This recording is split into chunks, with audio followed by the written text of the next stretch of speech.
Hi, this is Scott Garibay, and today we're going to talk about Dungeons and Dragons, and we're specifically going to talk about a brand new competitor. We're going to ask the question: is this a brand new competitor for Dungeons and Dragons emerging? And specifically that, and what we're talking about today is this exciting. The question mark: is it exciting, right? But actually, Critical Role made a move, right? And now we got to see if it's a real move, if it actually matters, right? So let's talk about it. So Critical Role announced a brand new tabletop role-playing game, and it actually announced two brand new Critical Role tabletop role-playing games. And what I am going to talk about today is I'm specifically going to talk about Critical Role's Illuminated Worlds tabletop role-playing game. It's created, this is very important, this is the most important thing about this, okay? This Illuminated Worlds is created by Stras, Acimovic, and Layla, Adelman. Who are they? I have no idea. I ain't never heard those names before in my entire life, all right? I've been covering tabletop role-playing games in depth. I'm coming up on 5,000 videos on tabletop role-playing games, okay? And you will never hear their names mentioned once. And you will hear hundreds of names mentioned within my collection of closing in on 5,000 videos done in 8 years. And I've never heard these people named, not once, right?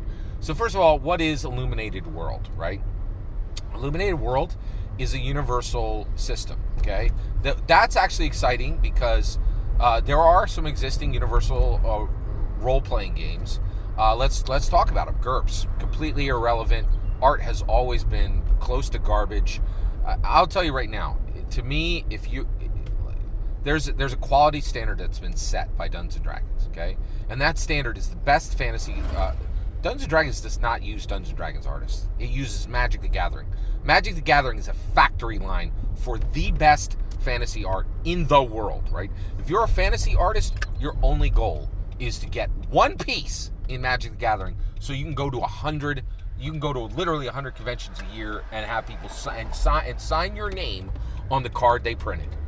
And like literally, you can get shipped out to like 100 conventions a year if you did one Magic the Gathering card, right? And so the best fantasy artists in the world work on Magic the Gathering, and they all do D&D, and almost all the D&D art is being given over to Magic the Gathering because they've built a platform that is untouchable anywhere in the tabletop role-playing game. Like, if you're making a tabletop role-playing game in the world, if you're making a fantasy tabletop role-playing game right now, give up on your art. Your art's going to suck compared to D&D. You have no chance, right? And the reason why is the best artists in the world, right, are working for Magic the Gathering, and Magic the Gathering's got a direct port straight to D&D, right? So like, you put out a fantasy tabletop role-playing game, you have to deliver on your writing, your rules mechanics, and your delivery, because you have no hope of competing on art. None. Right? And and I just had a conversation with Ferrucci Tibaldi, who made Blood and Doom, and he made a joke. Like, he said, "Oh, our art is better than Dungeons and Dragons," and he literally put a smiley face after it, like it was a funny joke. Because honestly, if you think you're going to compete with Dungeons and Dragons in any way for art, ha ha ha! Like, it ain't going to happen. It's not even possible, right? Like, because they have a stable of the best in the world. It is astounding, right? So that's a very real concern, right? All right. So Illuminated Worlds is a D6. We know it's a D6 made by Stras Acimovic and Layla Adelman. Who? Again, what games have they worked on? I have no idea. Right? I've literally never heard these names before, right?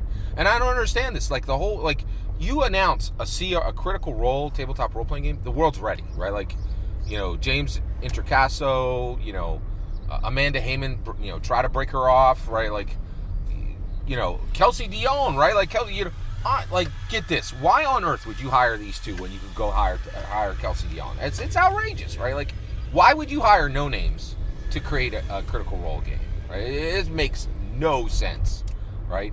But so this thing is going to do what GURPS did. GURPS is off the board because their art is garbage. Always has been, always will be, in my humble opinion. That is a crusty old company that has no interest in innovating or renovating, right? It's a dusty old hotel that a few people still to visit, right? But Cypher, right? That's very interesting. And actually, Cypher would be a major threat would be a real competitor to Dungeons and Dragons if Monty Cook could keep his politics out of the game, but he can't. Right? He's super woke, super liberal, and it is all over Cypher System. It's like, hey, do you want to hear a whole bunch of woke concepts, and maybe you'll see some rules and a world story in there somewhere? Like, if you could dig deep enough. And and literally across the board, all the stuff he makes is just so marinated in woke liberalism that you can't see the rules or the story for it. It's astounding, right? So you have all this happening, right? And then so Cypher's out there, but what's interesting is I do think Cypher is the most powerful, is most relevant universal system that exists out there now. But here's the other thing: is it says it's for short story arcs. It's not even for long campaigns, right?